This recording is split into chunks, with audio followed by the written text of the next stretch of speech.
चित्त mindfulness academy की तरफ से मैं आपका बहुत बहुत स्वागत करता हूं।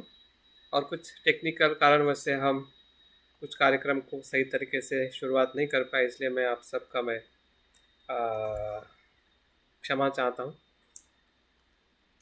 जैसे कि मोनू कुमार और दीप सिंह ने जो बातें आपके बीच में रखी है कि माइंडफुलनेस एकेडमी किस प्रकार से स्थापित हुई है, क्या उद्देश्य है और किस प्रकार से शैक्षणिक और विशेषता ध्यान के क्षेत्र में हम कार्य आगे करते जा रहे हैं। तो आपके इस सहयोग से ही ये कार्य संभव हो पा रहा है। अगर आप ही ना होते तो शिक्षक भी ना होता, तो शिक्षक का भी अस्तित्व विद्यार्थी के साथ जुड़ा हुआ है, क्योंकि आप हो इसलिए हमेशा शिक्षक आते हैं और मार्गदर्शन करके विद्यार्थी के जीवन में एक नई उमंग, नया मार्ग देके जाते हैं।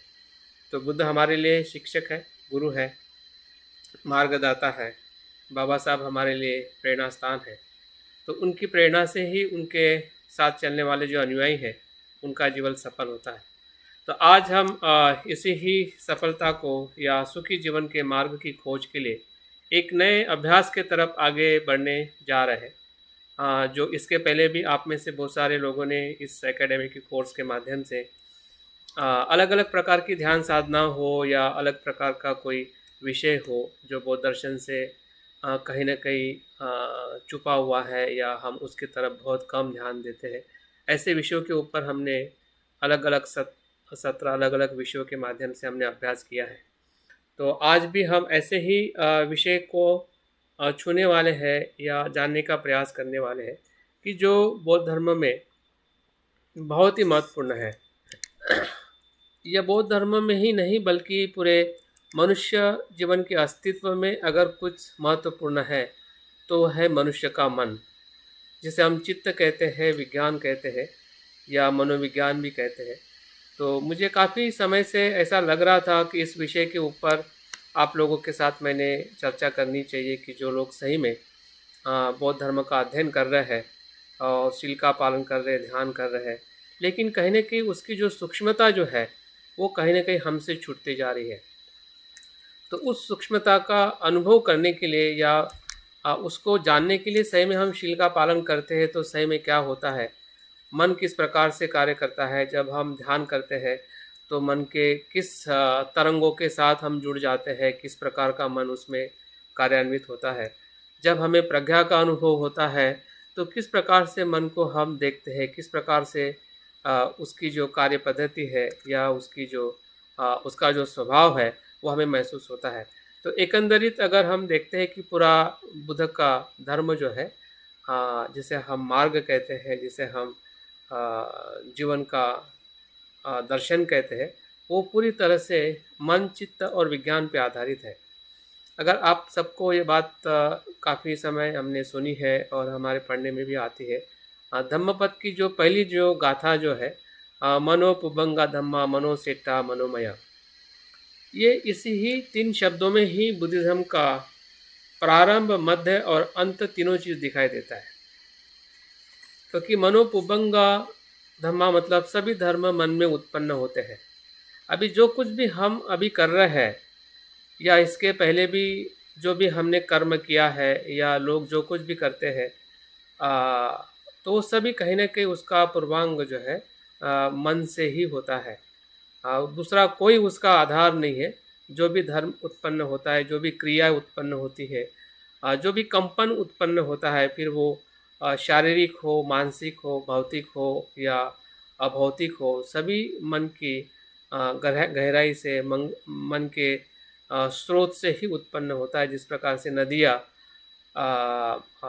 हिमालय पर्वत से उसका उद्भव होता है, तो उसी प्रकार से मनोपुबंगा धम्मा, इस शब्दों को भी अगर हमें जानना है तो हमें चित्त की गहराई में हमें प्रवेश करना ही पड़ेगा और जानने का प्रयास करना पड़ेगा कि सही में चित्त, मन और विज्ञान क्या है। तो मुझे भी काफ़ी जिज्ञासा थी इस विषय को लेके, जब से मैं बौद्ध धर्म के संपर्क में आया या इसका अध्ययन जैसे जैसे मैं करने लगा, तो बहुत सारे विषय को अभ्यास किया है, लेकिन फिर भी मन के बारे में अभ्यास करना कभी कभी बहुत ही शुष्क लगता है या ड्राई लगता है या उतना उसके बारे में हमें पढ़ने पढ़ाने वाले लोग नहीं मिल पाते हैं। इसलिए सिर्फ़ एक-एक, दो-दो शब्दों में ही उसके बारे में हमारे पास में जानकारी है। तो मुझे ऐसा लगा कि जो मैं समझ पा रहा हूँ मेरे अध्ययन से, मेरे अनुभव से और हमारे जो बौद्ध आचार्यों ने जो ग्रंथों की रचनाएँ की है, अलग-अलग समय में, तो उनका अगर हम आधार लेके कुछ चर्चा करते हैं, तो निश्चित ही है कि आप और मैं हम दोनों भी हमारे मन की जो क्रियाएँ है, मन का स्वरूप है, उसको हम जानने का निश्चित ही 30 दिवस में हम प्रयास करेंगे। तो ये सबसे पहली बात है कि आपका मन और मेरा मन और बुद्ध का मन, हाँ, ये कहीं न कहीं एक दूसरे के साथ में जुड़ा हुआ है। अगर हम अपने मन की खोज करेंगे तो हमें ये भी पता चलेगा कि बुद्ध का मन क्या है। अगर बुद्ध के मन की हम खोज करेंगे तो हमें ये भी पता चल जाएगा कि हमारा मन क्या है। तो ये मन को देखने का जो तरीका या कार्य जो है, यही इस पूरे विषय का केंद्र है, जिसे हम अप्लाइड बौद्ध मनोविज्ञान कहते हैं। हाँ, अप्लाइड का मतलब उपयोग में लाना, एप्लीकेशन। हाँ, जब तक हम किसी चीज़ को अप्लाई नहीं करते, तब तक उसकी जो पहचान है या उसका सही लाभ जो है, वो किसी को भी मिल नहीं पाता है। जैसे कि साइंस हम सबको पता है, लेकिन जब तक साइंस एप्लीकेशन में नहीं आता है, जिसे हम टेक्नोलॉजी कहते हैं, तब तक वो साइंस किसी की काम का नहीं है। वो अधूरा है टेक्नोलॉजी के सिवा।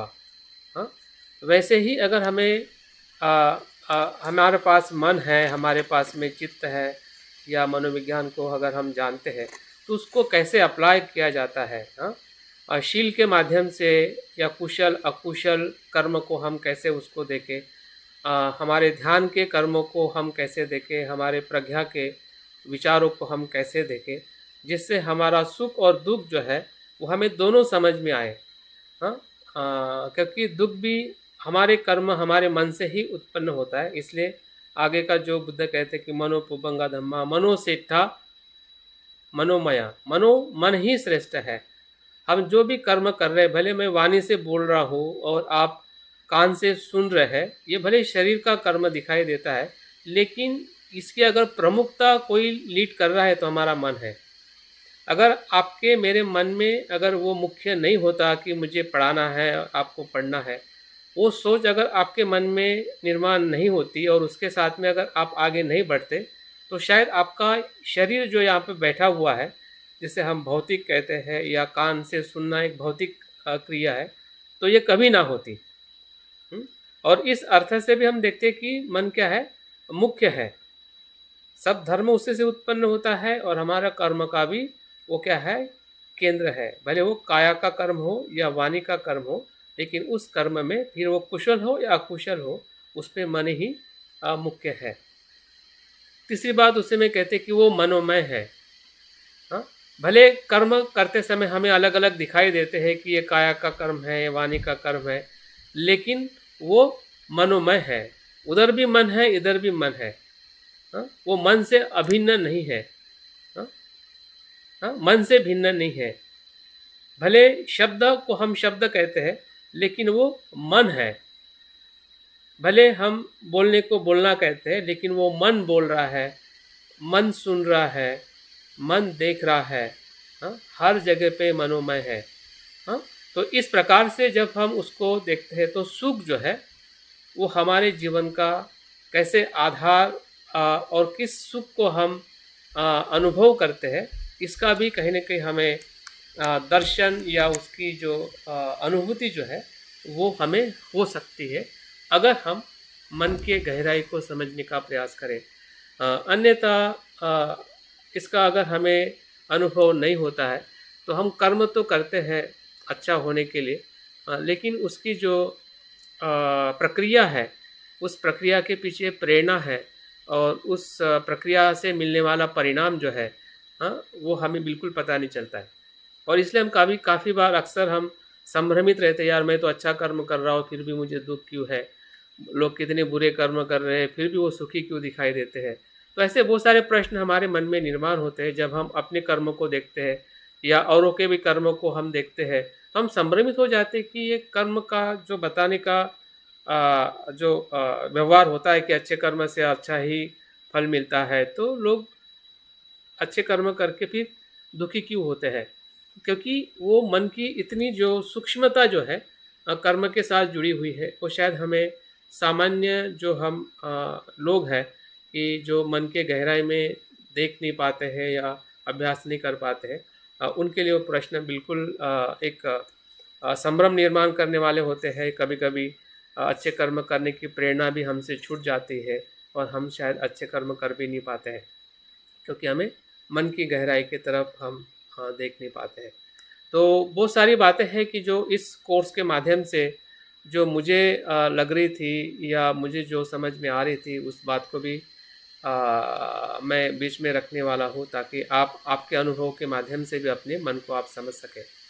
तो हमारे पूरे इस कोर्स के जो 3 मुख्य उद्देश्य को हम प्राप्त करने वाले हैं। जब हम कोर्स को आज कुछ उसका आउटलाइन है या हमारा अभ्यासक्रम कैसे रहेगा, हम क्या-क्या करने वाले हैं, इसकी जानकारी लेने के बाद कल से जो हमारा प्रयास रहेगा, तो बहुत ही हम स्टेप बाय स्टेप अभ्यास करेंगे और कुछ आपके लिए होमवर्क भी रहेगा, ताकि आप भी अपने मन की तरफ देखकर विश्लेषण कर सकें और साथ-साथ में हमारा ध्यान का सराव भी रहेगा, ताकि हम तीनों तरीके से अपने मन को समझ सकें कि जो पारंपरिक रूप से जो विज्ञान या मनोविज्ञान को लेके हमारे बौद्ध आचार्यों ने बातें की है या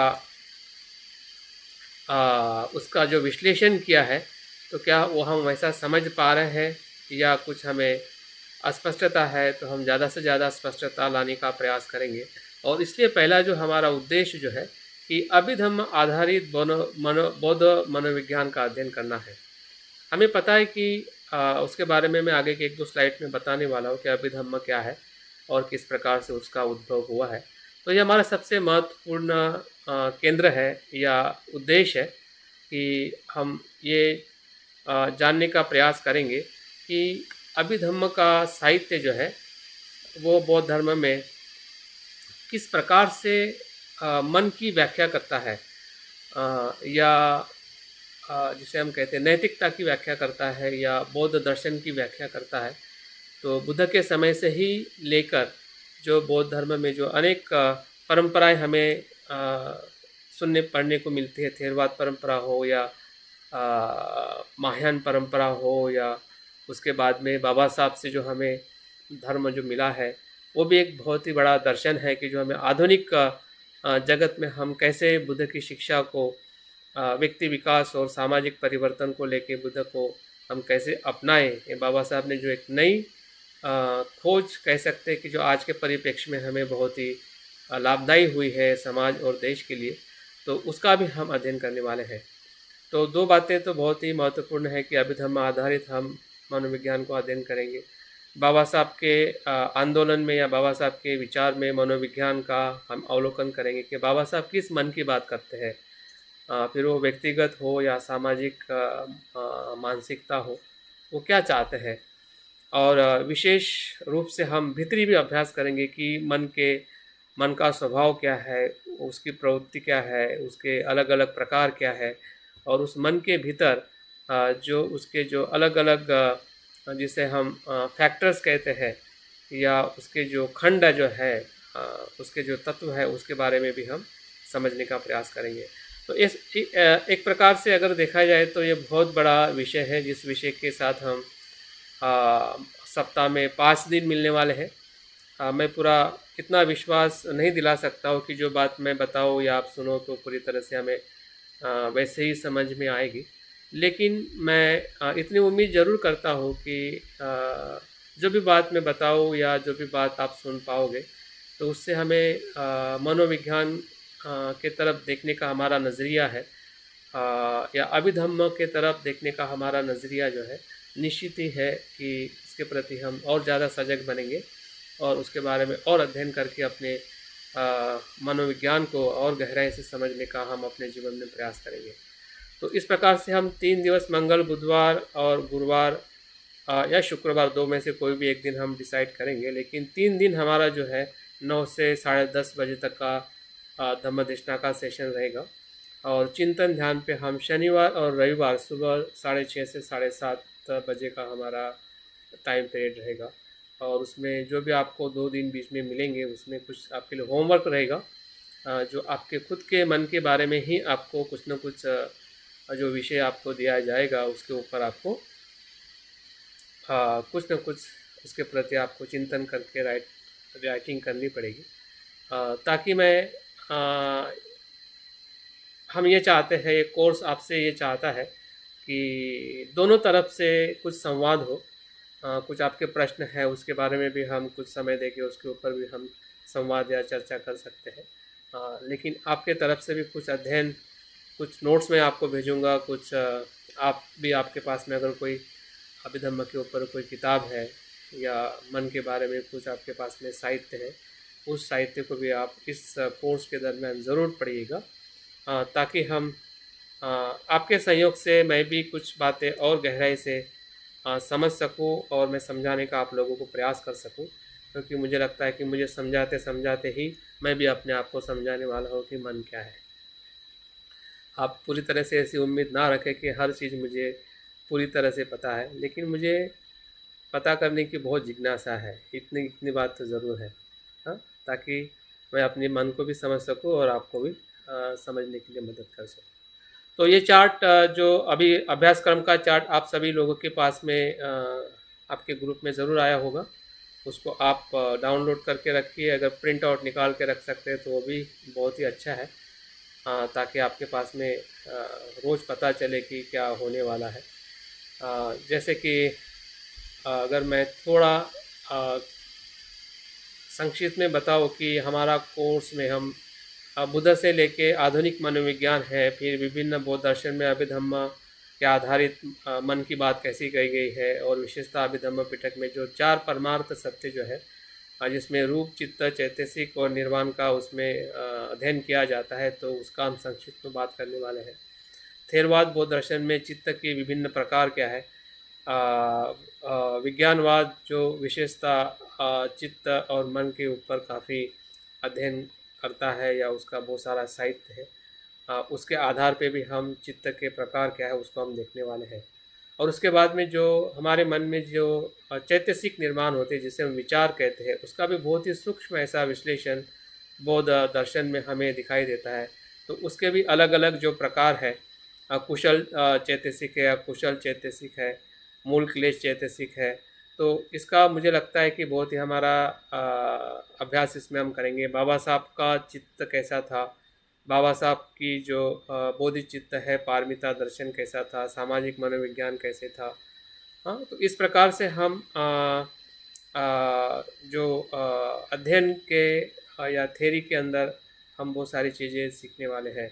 और ध्यान के अंदर इसी विषय के ऊपर हम ध्यान साधना करने वाले हैं, ताकि जो हमारा मन जैसे जैसा हम अभ्यास करेंगे तो उसी प्रकार के मन के बारे में हम ध्यान में चिंतन करने वाले हैं कि जो हमने कुछ भी अभ्यास किया है थ्योरी सिद्धांत के ऊपर, तो हमें वो प्रैक्टिकली भी पता चले कि वो सही में मन में किस प्रकार से है, उसको हम देख सकते हैं।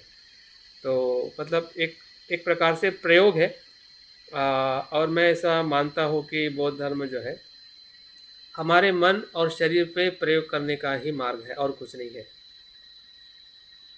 बौद्ध धर्म क्या है कि हमारे शरीर और शरीर और मन का शरीर और मन का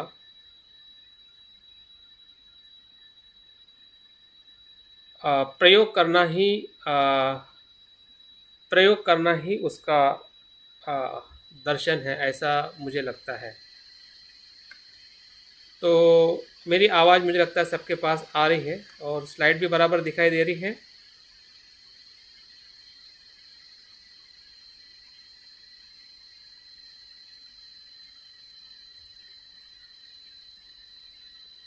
मेरी आवाज़ आ रही है और स्लाइड दिखाई, हाँ स्लाइड दिखाई दे रही है बराबर। ठीक है ठीक है, चलिए। तो अभी मैं थोड़ा हमारे कोर्स बाकी सभी अपने आवाज़ को म्यूट कर दें। अ, हाँ, थोड़ा हम आगे बढ़ते हैं। अभ्यासक्रम तो धीरे-धीरे हमें रोज़ हम इस विषय की तरफ आने वाले हैं। लेकिन जिस विषय को लेके हम अभ्यास करने वाले हैं वो अभिधम्म है। तो अभिधम्म का जो अर्थ अगर हम देखते हैं, वहाँ से हम थोड़ा शुरुआत करते हैं ताकि हमें कल से और आज से ही हमारा उस कोर्स के अंदर एक प्रवेश हो सके कि हम अभ्यास क्या करने वाले हैं और उसका प्रास्ताविकता क्या है, उसका प्रारूप क्या है। तो अभिधम्म का सीधा और सरल अर्थ उसमें दो शब्दों से अभिधम्म शब्द बना हुआ है। अभि और धम्म, जिसे हम पाली में धम्म कहते हैं और संस्कृत में धर्म शब्द का हम इस्तेमाल करते हैं। तो जहाँ अभिधम्म शब्द जो आया है, एक विशेष प्रकार का उसका अर्थ है, जिसे हम कह सकते हैं कि एक डीप नॉलेज। अभी मतलब एक डीप नॉलेज, एक स्पेसिफिक नॉलेज, इस अर्थ से उसको अ, अभी अभी शब्दों को हम देख सकते हैं। और धर्म ये शब्द जो है यथार्थ या देशना का वाचक है। यथार्थ मतलब धर्म ये शब्द बौद्ध धर्म में अ, अनेक अर्थों से लिया हुआ है। एक प्रकार से हम धर्म को बुद्ध की देशना भी कहते हैं, बुद्ध का वचन भी कहते हैं। लेकिन दूसरे पहलू में धर्म जो है एक यथार्थता है, सत्यता है, स्वभाव है। हाँ, इस अर्थ से भी धर्म के शब्द को बौद्ध बौद्ध धर्म में उसका बहुत उसका उपयोग होता है।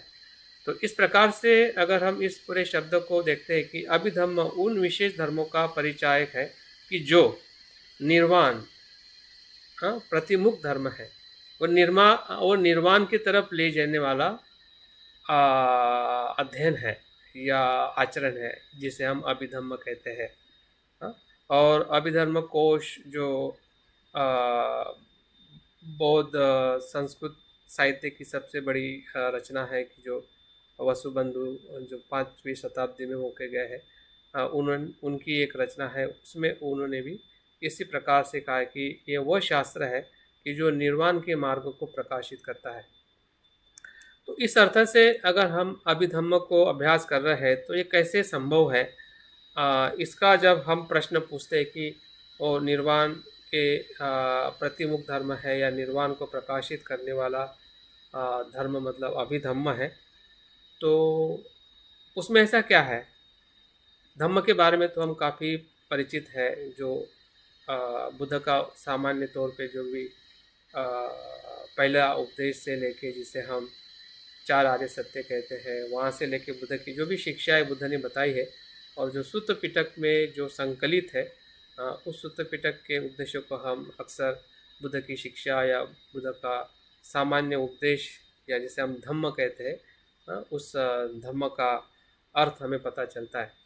लेकिन जब हम उसी ही बौद्ध के त्रिपिटक साहित्य में जब हम सूत्र पिटक की बात करते हैं और फिर अभिधम्म पिटक की बात करते हैं, उसी अभिधम्म पिटक के आधार पे जो ग्रंथों की रचना हुई है और उसमें जो बुद्ध की शिक्षाओं का जो मनोवैज्ञानिक विश्लेषण या दार्शनिक विश्लेषण या नैतिकता का क्या परिणाम होता है, नैतिकता की सकोल परिभाषा उसमें की गई है चित्त के आधार पे, मन के आधार पर। तो उस अर्थ से उस बात को अगर हमें समझना है, तो निश्चित ही है कि हमें अभिधम्म को समझना ही पड़ेगा। अन्यथा अन्यथा हम समझ नहीं पाएंगे, क्योंकि अगर हमें अध्ययन नहीं है, आ, तो क्या होगा कि हम आ, अधूरा, जिसे कहते हैं कि हमारे पास में अधूरा ज्ञान रहेगा। और हम एक बौद्ध होने के नाते या एक विद्वान विद्वान उपासक बनने का हमारा जो प्रयास है वो कहीं ना कहीं कम रहेगा। तो इसलिए हमने अभी क्या हो गया,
तो अभी एक प्रश्न हमारे मन में निर्माण होता है कि जो अभिधम्म का उपदेश सही में बुद्ध का दिया हुआ उपदेश है क्या?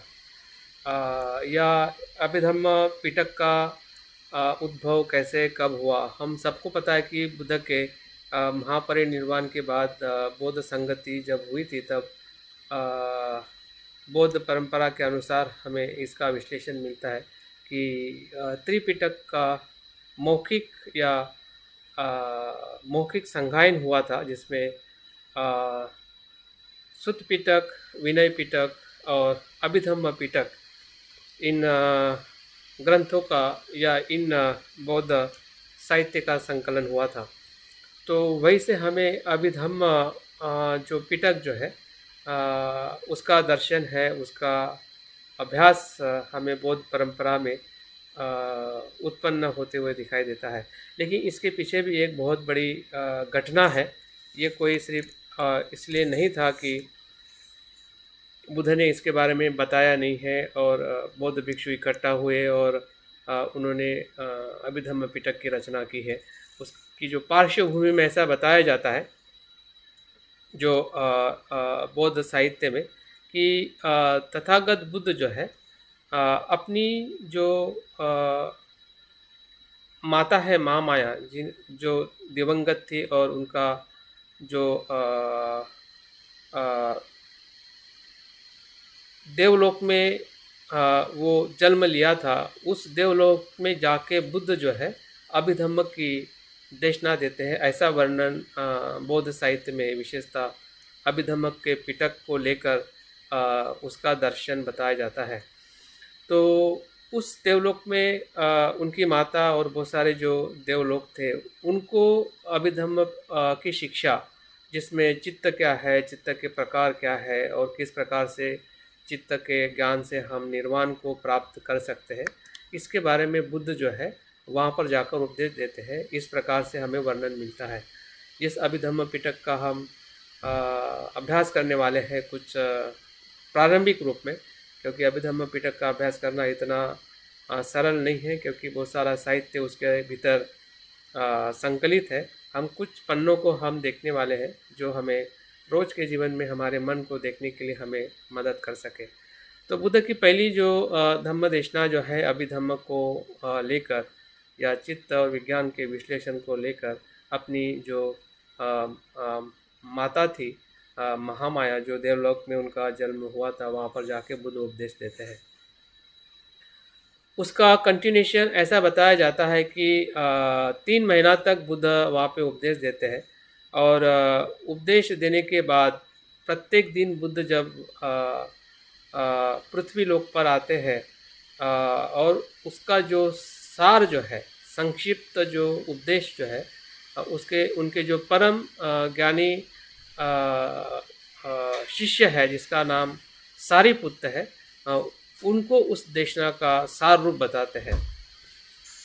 और इसका जैसे कि बुद्ध की पहली शिक्षा सारनाथ में पंचवर्गीय भिक्षु को दी है और हमें ऐतिहासिक तौर पे बुद्ध का पहला उपदेश जिस जो सुत्त पिटक का मुख्य शिक्षा है, वैसे ही अभिधम्म पिटक जो पृथ्वीलोक पर आके सारिपुत्र को जो बुद्ध बताते हैं, उसका भी स्थान जो है उत्तर प्रदेश जिसे सांकीसा कहते हैं। सांकीसा ऐसी जगह है जहाँ पे स्तूप मैं भी वहाँ पे विज़िट करके आया हूँ पिछले महीने में, और ऐसा वहाँ पे वर्णन है और ऐतिहासिक वहाँ पे स्तूप बनाया हुआ है कि बुद्ध इसी जगह पे आकर सारिपुत्र को रोज़ अभिधम्म जो उन्होंने अपनी माता को देवलोक में जाके बताया था वो सारांश रूप में सारिपुत्र को बताते हैं। और वहाँ का और कंटिन्यूशन ऐसा बताया जाता है कि फिर सारिपुत्र जो है जो विद्वान भिक्षु उस समय थे, अरहंत थे, उनको ऐसे 500 भिक्षु को फिर वो उसकी विश्लेषणात्मक अभ्यास कराते हैं। इस प्रकार की परंपराएं बुद्ध से महामाया और बुद्ध से सारिपुत्र, सारिपुत्र से भिक्षु तक और भिक्षु से लेके सारिपुत्र के जो डिसाइपल रहे हैं, ऐसा कहते हैं कि भद्द जो नाम के भिक्षु थे उसको दीक्षा देशना देकर फिर सोमित है, पियजली है आदि से होते हुए महेंद्र जो मतलब सम्राट अशोक के पुत्र है, जो तीसरी बौद्ध संगति हमें बुद्ध के महापरिनिर्वाण के बाद 300 वर्ष के बाद पाटलिपुत्र में होते हुए दिखाई देते हैं। तो सम्राट जो अशोक पुत्र जो है, जो श्रीलंका में यही जो त्रिपिटक, सुत्त पिटक, विनय पिटक और अभिधम्म पिटक की संपूर्ण जो आज हमारे पास में अभिधम्म पिटक जो उपलब्ध है 7 ग्रंथों में, तो ये 7 ग्रंथों तक का संकलन करने का जो अंतिम जो स्वरूप जो था, वो तीसरी बौद्ध संगति में ही हुआ था। पहली बौद्ध संगति में थोड़ा उसका एक स्वरूप था, उतना विश्लेषण उसका जो 7 ग्रंथ आज हमें अभिधम्म पिटक में दिखाई देते हैं, तो 7 ही प्रकार के ग्रंथ उस समय तक नहीं थे पहली दूसरी शताब्दी, पहली और दूसरी बौद्ध संगति में। लेकिन तीसरे बौद्ध संगति में 7 प्रकार के पूरे जो ग्रंथ आज हमें उपलब्ध साहित्य में मिलते हैं, तो वो तीसरे बौद्ध संगति में मौखिक रूप में, उस समय में भी मौखिक रूप में ही त्रिपिटक संकलित किया गया था, कि जो आज हमारे पास में उपलब्ध है। और यही त्रिपिटक महेंद्र और उनके साथी श्रीलंका में जाकर वहाँ पे प्रचार प्रसार करने के बाद में 200-300 वर्ष के पश्चात वहाँ पे फिर वो पहली शताब्दी ईस्वी पूर्व जो है वट्टगामिनी राजा के नेतृत्व में उसको सबसे पहले लिखित स्वरूप में उसकी रचना की गई। तो उसी रचना के आधार पर आज हम सभी भाषाओं में, फिर वो पाली हो या इंग्लिश हो या उससे भाषांतरित जो भी हम बौद्ध ग्रंथ देखते हैं, वो उसी ही ग्रंथों का महत्वपूर्ण स्वरूप है। और श्रीलंका से फिर म्यांमार है, थाईलैंड है, कंबोडिया है आदि सभी देशों में फिर यह अभिधम्म की जो देशना है या त्रिपिटक साहित्य आज हम उनका जो सांस्कृतिक आधार है, या वो रोज़ अभिधम्म पिटक की बहुत सारी गाथाएं स्मरण करते हैं, उसका अध्ययन करते हैं, उसके ऊपर चिंतन करते हुए अपने आध्यात्मिक जीवन को आगे लेके जा रहे हैं। तो इस प्रकार से अभिधम्म का जो उद्भव कभी कभी हमें स्पष्ट रहता है कि ये सही में हमारे अभ्यास में हमने लेना चाहिए या नहीं लेना चाहिए, अभ्यास करना चाहिए नहीं करना चाहिए, ऐसी बहुत सारी बातें हमारे मन में रहती है कि ऐसा ये विषय भी थोड़ा काफ़ी विश्लेषणात्मक है, या कह सकते हैं कि थोड़ा वैज्ञानिक चिंतन की इसमें ज़रूरत है, विश्लेषण करने की ज़रूरत है, थोड़े और गहराई से अभ्यास करने की ज़रूरत है। इसलिए इस विषय की तरफ हम ज़्यादा देखते नहीं हैं या उसकी तरफ हम ज़्यादा अभ्यास नहीं करते हैं। लेकिन अगर आज हम बौद्ध धर्म जो इतने ऊंचाई पे स्थापित है, तो उसके पीछे अभिधम्म का सबसे बड़ा हाथ है। जितने भी बौद्ध आचार्य निर्माण हुए हैं, विद्वान निर्माण हुए हैं, अभिधम्म की देशना का अध्ययन करने के पश्चात ही हुए हैं। फिर वो नागसेन हो या फिर बुद्धघोष हो या फिर महायान में नागार्जुन हो या वसुबंधु हो या संघ हो या जितने भी महान बौद्ध आचार्य हैं, उन्होंने सबसे ज़्यादा अभिधम्म पिटक या अभिधम्म का जो विषय जो था उसका अधिक अध्ययन करते हुए उसका विश्लेषण करके बुद्ध के साहित्य का या बुद्ध के दर्शन को ऊंचाई पे पहुंचाया है।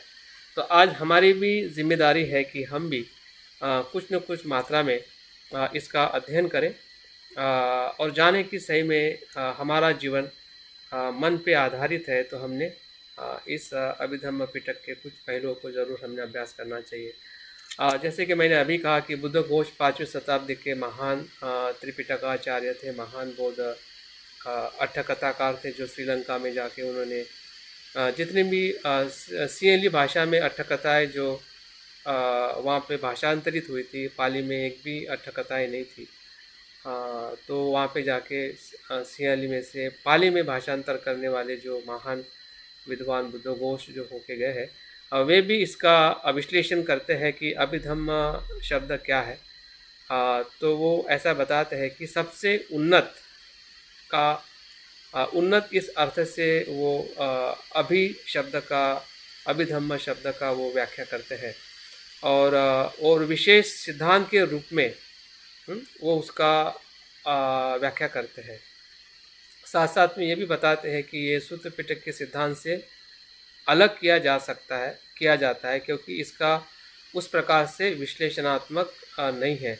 सूत्र पिटक में इतना विश्लेषण हमें चित्त और चैतसिक या उसकी जो विभिन्न जो तत्व है उसका विश्लेषण हमें सूत्र पिटक में मिलता नहीं है। लेकिन अभिधम्म पिटक एक ऐसा ग्रंथ है कि जिसमें पूरी तरह से चित्त, चैतसिक और हमारा निर्वाण का जो सूक्ष्म अनुभव है उसके बारे में पूरी तरह से उसका अध्ययन और विश्लेषण किया गया है। और इसलिए कहा जाता है कि अभिधम्म के प्रत्येक शब्द का उन्नत भिक्षुओं या प्रशिक्षुओं के लिए एक विशिष्ट अर्थ या अच्छी तरह से परिभाषित अर्थ है।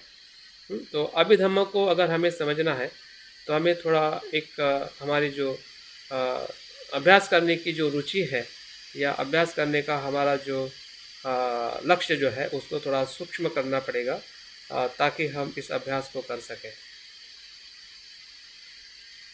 इसके बारे में और दो महत्वपूर्ण जो बौद्ध आचार्य होके गए हैं पाँचवीं और छठी शताब्दी में, दोनों भाई थे वसुबंध और असंग। वे भी अभिधम्म के अर्थ को अपने अभिधर्म कोश इस ग्रंथ में बताते हैं कि धम्म जो है या अभिधम्म जो है निब्बान का सामना कर रहा है या करता है। धम्म को विश्लेषणात्मक करता है। वह धम्म जो विपरीत विचारों का खंडन करता है। धम्म जो प्रगतिशील है। इस अर्थ से भी अभिधम्म को वे बताते हैं कि किस प्रकार से अभिधम्म का जो अध्ययन जो है वो कितना महत्वपूर्ण है हमें और गहराई में निर्वाण को या सत्यता को प्राप्त करने के लिए।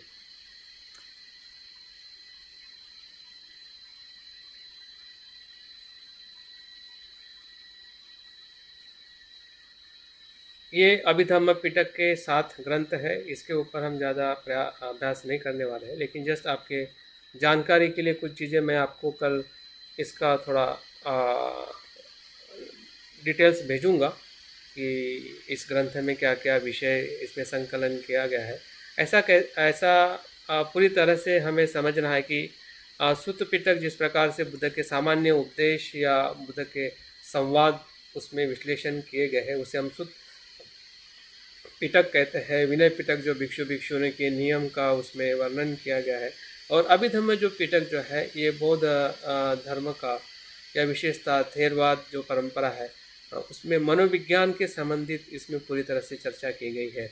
अगर हम ग्रंथ देखते हैं कि जिसमें धम्म संगनी इस नाम से जाना जाता है कि जिसमें धम्म मतलब यहाँ पे मन और मन के घटक, इसका विश्लेषणात्मक सूची कैसी है या उसकी एक वर्गीकरण करके बताया गया है कि कुशल चित्त कैसा होता है, कुशल कैसा होता है, अवाकृत कैसा होता है।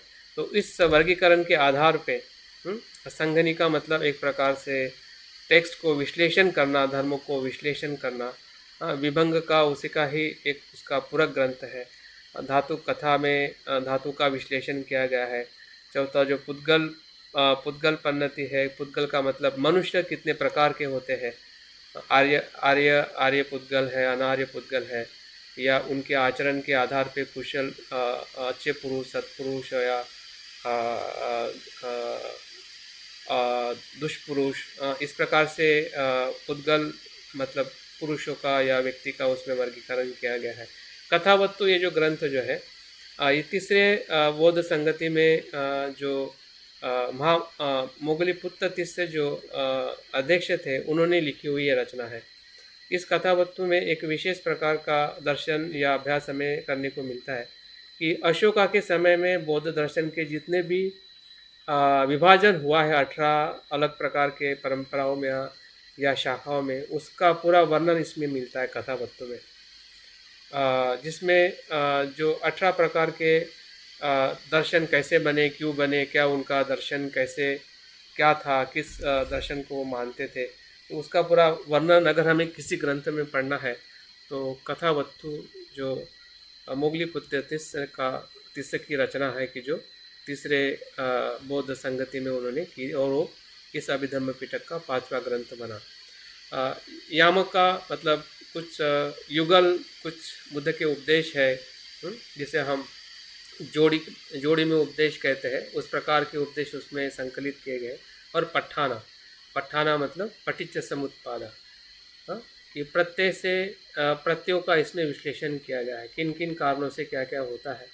तो एक ग्रंथ जो है म्यांमार में बहुत ही, पहला धम्मसंगनी और पठान, इन दो ग्रंथों का बहुत अध्ययन म्यांमार और थाईलैंड में किया जाता है, ताकि अभिधम्म पिटक के अभ्यास में वो काफ़ी निपुण हो रहे हैं या निपुण होने का प्रयास कर रहे हैं, ताकि उनका आध्यात्मिक जीवन और गहरा हो सके। तो अध्ययन एक अपने आप में एक ऐसी पद्धति है कि जो बाबा साहब के जीवन में भी हमें दिखाई देती है, और हम भी अपने जीवन में देखते हैं कि हम जो कुछ भी अच्छे हो सकते हैं या बन सकते हैं, उसमें अध्ययन एक अपने आप में बहुत बड़ी ताकत है। शिक्षा, जैसे हम शिक्षा सामान्य तौर पे सिर्फ एकेडमिक शिक्षा को लेके हम बात करते हैं, लेकिन जब हम अध्ययन कहते हैं, अध्ययन मतलब हमारे अनुभव का अध्ययन, मतलब स्वयं के व्यक्तित्व का अनुभव या स्वयं के जीवन का अनुभव को जब हम अध्ययन करते हैं, बुद्ध के सिद्धांत और बुद्ध के मार्गों को एक दर्पण समझकर उसमें हम अपने आप को देखते हैं और अध्ययन करते हैं, तो वो अध्ययन हमारे जीवन में बहुत ही नया परिवर्तन लाता है।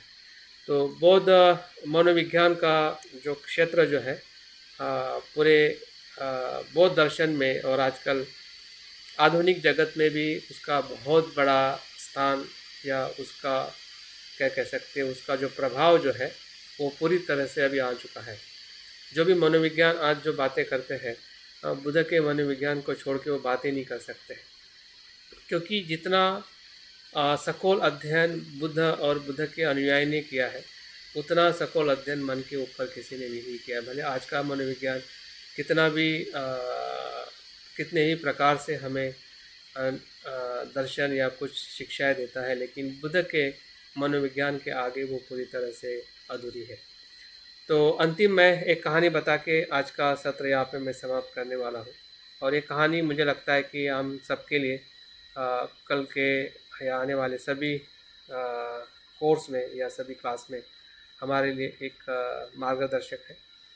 कहानी ऐसी है कि एक युवा जो है अपने मन को जानने के लिए काफ़ी उत्सुक होता है, जैसे कि हम भी उत्सुक है। भले हम उम्र से भले कम ज़्यादा हो सकते हैं, लेकिन हम युवा है, क्योंकि कहीं न कहीं सीखने की हमारी इच्छा है कि हम जानना चाहते हैं कि मन क्या है।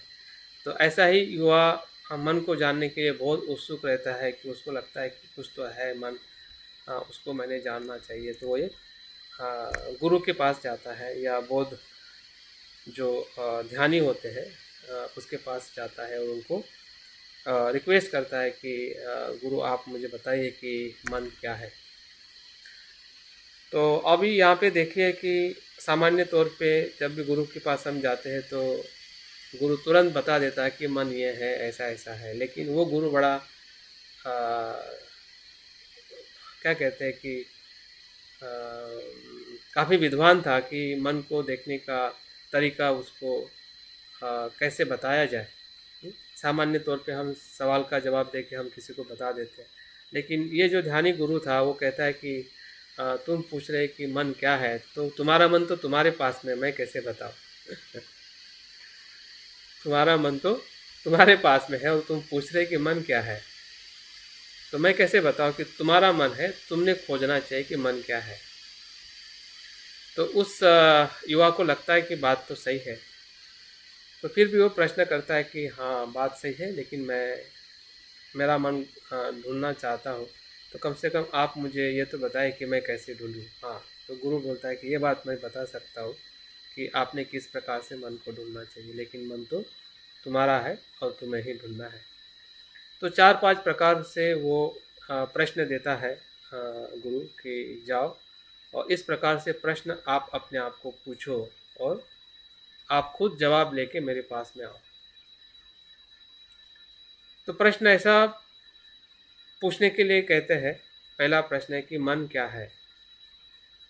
दूसरा प्रश्न देते हैं कि मन कहाँ पर है, क्या है, कहाँ पर है। मन कितने प्रकार का है,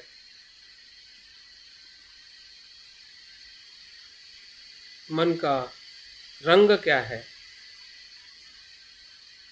मन का आकार क्या है और मन का स्वाद क्या है। तो इस प्रकार से वो ध्यानी गुरु उसको प्रश्न देता है और पूछता कहता है उस युवा को कि जाओ तुम अभी खुद ढूंढो कि इसका जवाब क्या है। तो उत्सुक होता है, वो जानना चाहता है, वो वहाँ से निकल पड़ता है, जंगल में पेड़ के नीचे जाकर पूरी तरह से ध्यान लगा के एक एक प्रश्न को वो अपने मन में लेकर चिंतन करता है। जैसे जैसे वो चिंतन करता है वैसे वैसे उसके हर एक सवाल का जवाब उसको मिलने लगता है। जैसे कि मैंने शुरुआत में ही कहा कि मनो पुबंगा धम्मा मनो सेट्टा मनोमय। सब कुछ मन में उत्पन्न होता है।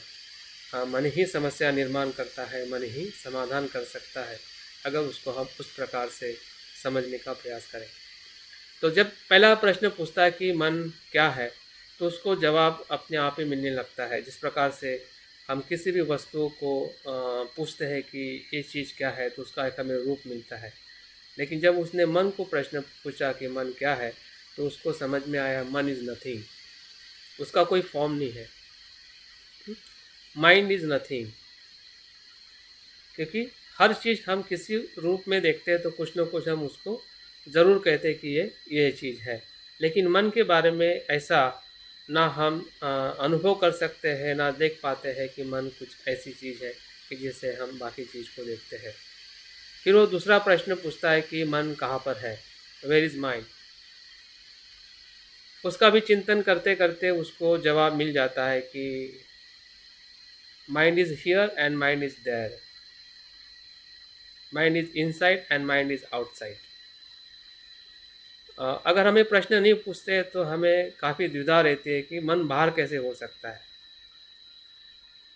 हमें लगता है कि मन भीतर होता है, कभी कभी हम ब्रेन में देखते हैं, कभी कभी हृदय में देखते हैं, लेकिन उंगलियों में होता है, कभी हमें विश्वास नहीं होता है, या दूसरे पार्ट में मन होता है, हमें पता ही नहीं चलता है, क्योंकि उस प्रकार से हम चिंतन नहीं करते हैं।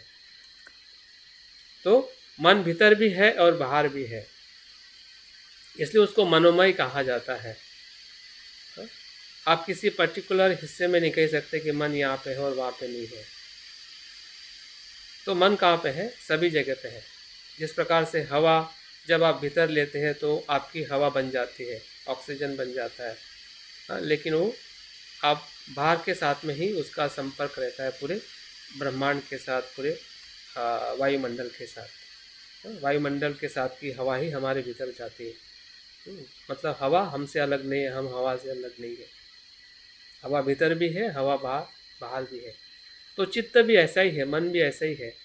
फिर प्रश्न पूछता है कि हाउ मेनी माइंड्स, माइंड मन कितना है, कितने प्रकार का है। तो उस प्रश्न का जवाब उसको मिलता है कि mind is one, mind is many. चाहो तो एक बन सकता है, जब आप एकाग्र होते हैं या किसी कार्य को आप पूरी उस प्रकार से करते हैं तो माइंड एक बन जाता है। उसका एक होना भी उसका स्वभाव है और अनेक होना भी उसका स्वभाव है। जब हम अभ्यास करेंगे तो उसको 89 प्रकार के मन बताए गए हैं। अभी 89 प्रकार से मन, एक मन 89 प्रकार का कैसे हो सकता है? अगर मन एक ही होता तो 89 प्रकार का ना होता। हाँ, लेकिन वो मन एक भी है और चाहो उसको भाग हिस्सा करके अनेक प्रकार का भी दिखाई देता है। मन का रंग क्या है? What is the colour of mind? तो जैसे वो प्रश्न पूछता है तो उसको समझ में आ जाता है कि mind is no colour, colourless. जैसे कि हर चीज़ हम किसी न किसी कलर में देखते हैं, लेकिन मन का ऐसा कोई कलर नहीं है।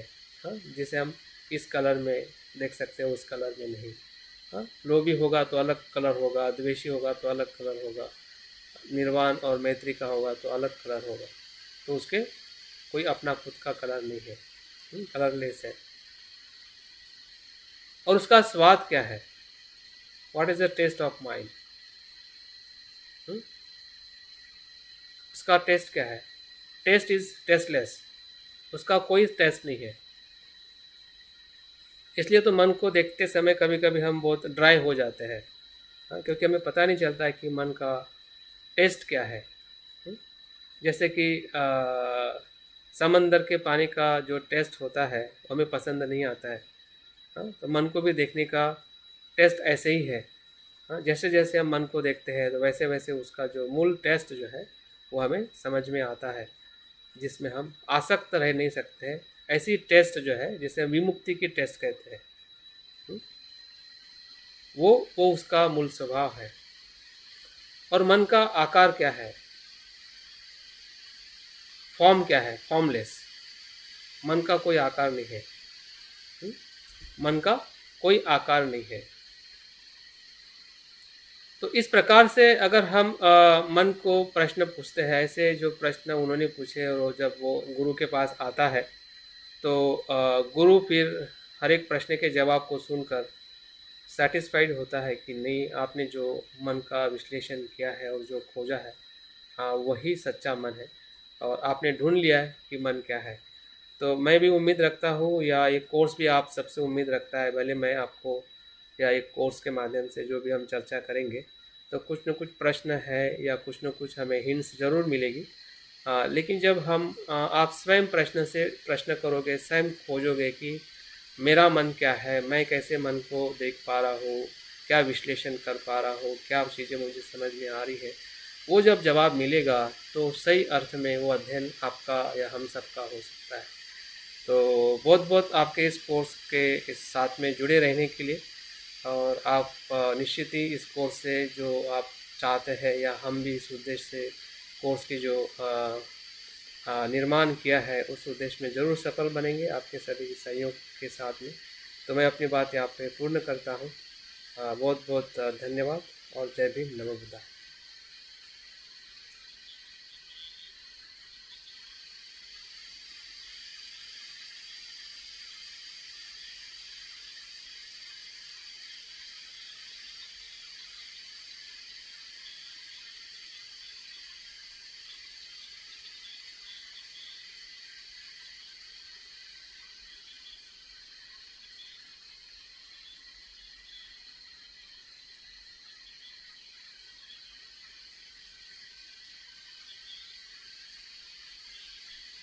हम्म।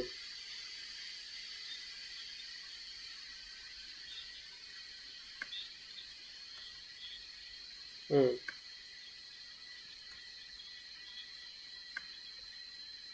हम्म। हाँ हाँ, ठीक है। तो जैसे कि हम अप्लाइड मनोविज्ञान या अप्लाइड साइकोलॉजी को हमने सुना है जो सामान्य तौर पे, तो अप्लाइड साइकोलॉजी का सीधा अर्थ होता है कि मनोविज्ञान की उपयोगिता, कि मनोविज्ञान को कैसे हमने व्यवहार में किसी भी समस्या का समाधान जो है मनोवैज्ञानिक तौर पे कैसे करना चाहिए, या बिहेवियर को कैसे चेंज करना चाहिए, या जो भी मेंटल इश्यूज जो है, या साइकोलॉजिकली जो मानसिक बीमारियां है, उसको कैसे दूर करने चाहिए, ऐसे सभी टेक्निक्स, प्रयोग, अभ्यास अप्लाइड साइकोलॉजी में किया जाता है। तो उसको हम अप्लाइड साइकोलॉजी कहते हैं। जब अप्लाइड बुद्धिस्ट साइकोलॉजी की जब हम बात कर रहे हैं, तो यहाँ पे अप्लाइड तो वही शब्द आया है कि जो एजुकेशन या पारंपरिक आज के एजुकेशन, इसमें उसका इस्तेमाल किया जाता है। लेकिन जब हम बुद्धिस्ट साइकोलॉजी और मॉडर्न साइकोलॉजी को जब हम कंपेयर करते हैं, तो साइकोलॉजी का जो गोल जो है, अगर हम मॉडर्न साइकोलॉजी में देखा जाता है, तो वो कोई बाहर का ऑब्जेक्ट होता है। उसका रिसर्च जब भी आप देखोगे कि मॉडर्न साइकोलॉजी किस पे रिसर्च करता है मन को ढूंढने के लिए, वो किसी चूहे पे करेगा, या रैबिट पे करेगा, किसी प्राणी पे करेगा, या और मनुष्य पे करेगा, और जानेगा कि मन कैसा कार्य करता है, कैसे रिएक्ट होता है, कैसा प्रॉब्लम कैसे सॉल्व करना है। तो वो उनका नज़रिया है, या उस प्रकार से तरीका है जो भी मॉडर्न साइकोलॉजी का। लेकिन जब हम बुद्धिस्ट साइकोलॉजी की जब बात करते हैं, तो बुद्धिस्ट साइकोलॉजी जो है किसी और पे अप्लाई नहीं करता है। बुद्धिस्ट साइकोलॉजी खुद के विचार और खुद के मन पे ही अप्लाई करता है, सेल्फ अप्लाइड। स्वयं के मन को ही वो देखता है, स्वयं के मन के भीतर वो अलग अलग उसके जो स्वभाव है उसको देख के स्वयं के मन को बदलने का जो कार्य जो है, वो बुद्धिस्ट साइकोलॉजी के तौर पे बुद्ध से आई हुई, अगर हम अ, दर्शन कहते हैं, चित्त का, मन का, या मनोविज्ञान का, तो वो इसलिए वो हम बुद्धिस्ट साइकोलॉजी को हम प्रमोट कर रहे हैं, या प्रमोट कर रहे हैं मतलब आजकल इसके ऊपर कोर्सेज भी हो रहे हैं। मुझे लगता है कि पुणे विश्वविद्यालय में बुद्धिस्ट साइकोलॉजी के कोर्स स्टार्ट हो गए हैं। और बहुत सारे वेस्टर्न कंट्री में भी बुद्धिस्ट मनोविज्ञान है, या बुद्धिस्ट काउंसलिंग है, बुद्धिस्ट थेरापीज़ है, इस नाम से भी बहुत सारे कोर्सेज एकेडमिक सेशन में स्टार्ट हो गए हैं। लेकिन हम बौद्ध मनोविज्ञान का मतलब यही है कि बौद्ध दर्शन से आया हुआ जो टेक्निक्स है, मेथड्स है, उसको कैसे हम अपने रोज़ के जीवन में उसको अप्लाई किया जाए, ताकि हम अपने दुख को दूर कर सकें और सुख का अनुभव ले सकें। यही उसका शाब्दिक और पारंपरिक और आधुनिक उसका अर्थ हो सकता है।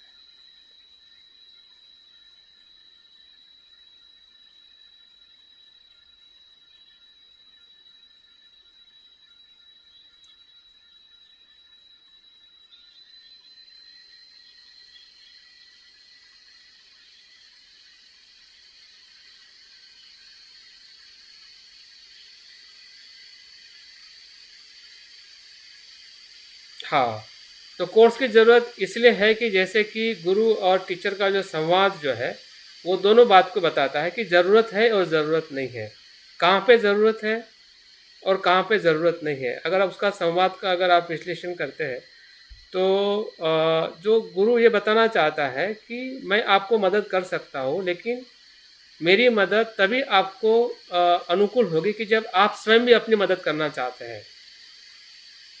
तो ये टेक्स्ट जो है, या जो एक कोर्स जो आपको मदद करने के लिए एक क्या कहते हैं कि एक वे या एक कंटेंट बनाया है ये, लेकिन ये तभी पॉसिबल है कंटेंट कि आप स्वयं भी उसमें इन्वॉल्व होके आप प्रयास करें या करने का आप मोटिवेट करें। अन्यथा क्या होगा कि कंटेंट तो टीचर बता देंगे या कोर्स बता देगा, लेकिन अगर आपको यही पता नहीं है कि आपका इन्वॉल्वमेंट होना उतना ही आवश्यक है जितना कंटेंट आप सुन रहे हैं, या जिस कंटेंट को आपको हमारे तरफ से हेल्प मिल रही है। तो इसलिए ये दोनों का मेल है, ये अलग अलग नहीं है। अगर अलग अलग देखोगे तो वहाँ से हमें कुछ मिलने वाला नहीं है, लेकिन दोनों चीज़ अगर साथ में आप देख पाते हैं, उस स्टोरी में भी वही चीज़ है।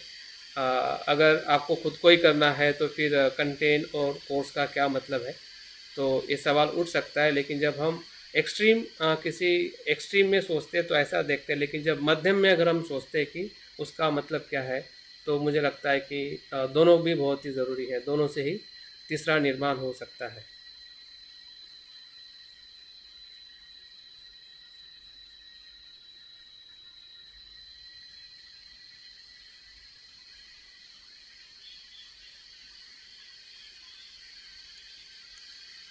पाली त्रिपिटक, हाँ पाली टीका का, हाँ हाँ।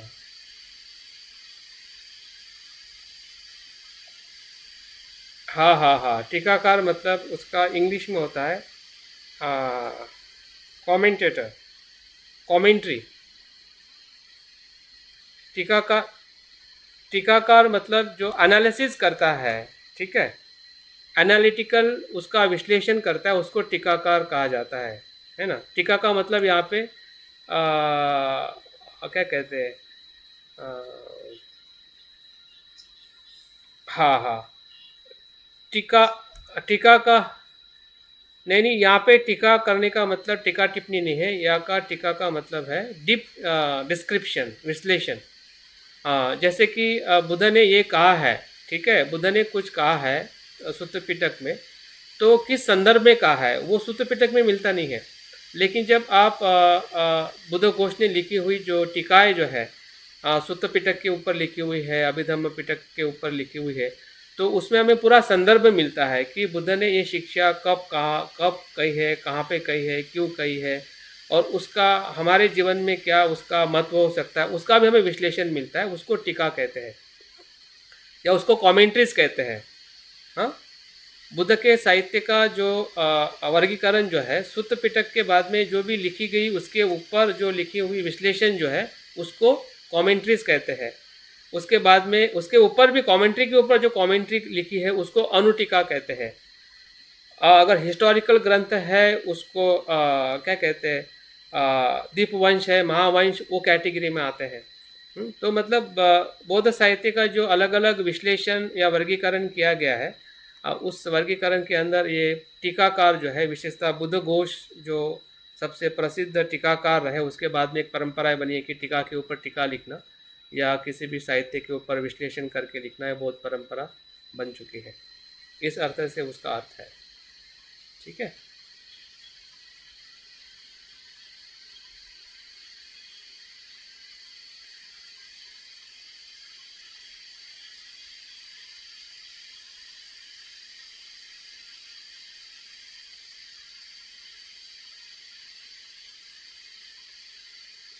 तो जो ग्रुप बनाया है उसमें भी आप उसका अपने प्रश्नों को लिख सकते हैं। और